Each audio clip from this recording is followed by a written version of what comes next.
স্টারলিংকের licence অনুমোদন দিলেন প্রধান উপদেষ্টা। স্যাটেলাইট ভিত্তিক ইন্টারনেট সেবাদাতা প্রতিষ্ঠান স্টারলিংকের লাইসেন্স অনুমোদন করেছেন প্রধান উপদেষ্টা অধ্যাপক মোহাম্মদ ইউনূস। আজ সোমবার তিনি এই অনুমোদন দেন। প্রধান উপদেষ্টার প্রেস উইংয়ে তথ্য জানিয়েছে, স্টারলিংক বাংলাদেশের ইন্টারনেটের নতুন সংযোজন হচ্ছে।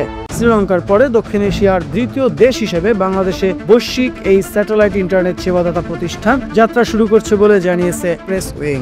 প্রশ্ন হলো, বাংলাদেশে স্টারলিংকের সেবা চালু হবে কবে? এ বিষয়ে জানতে চাইলে তথ্য প্রযুক্তি বিষয়ক দায়িত্বপ্রাপ্ত প্রধান উপদেষ্টার বিশেষ সহকারী ফয়েজ আহমদ তৈয়ব জানিয়েছেন, প্রধান উপদেষ্টার কাছ থেকে স্টারলিংক আজ অনুমোদন পেয়েছে। মে মাসের মাঝামাঝিতে চালুর সম্ভাবনা রয়েছে। স্টারলিংক বাণিজ্যিকভাবে চালুর জন্য একটি অনুরোধ করছে, যেটা লোকাল গেটওয়ে ছাড়া সরকার 90 দিনের জন্য সে অনুমতি দেবে। এছাড়া তারা ট্যারিফ প্ল্যানের জন্য মূল কাজ করছে। এ বিষয়ে তারা বিটিআরসি-তে আবেদন করবে। প্রেস উইং এর বিজ্ঞপ্তিতে ফয়েজ আহমদ তৈয়বকে উদ্ধৃত করে বলা হয়েছে, জুলাই গণ অভ্যুত্থানের সময় স্বৈরাচারী শেখ হাসিনা সরকারের উপর্যুপরি ইন্টারনেটের বন্ধের প্রতিবাদে স্টারলিংককে বাংলাদেশে নিয়ে আসা একটা গণদাবিতে পরিণত হয়েছিল।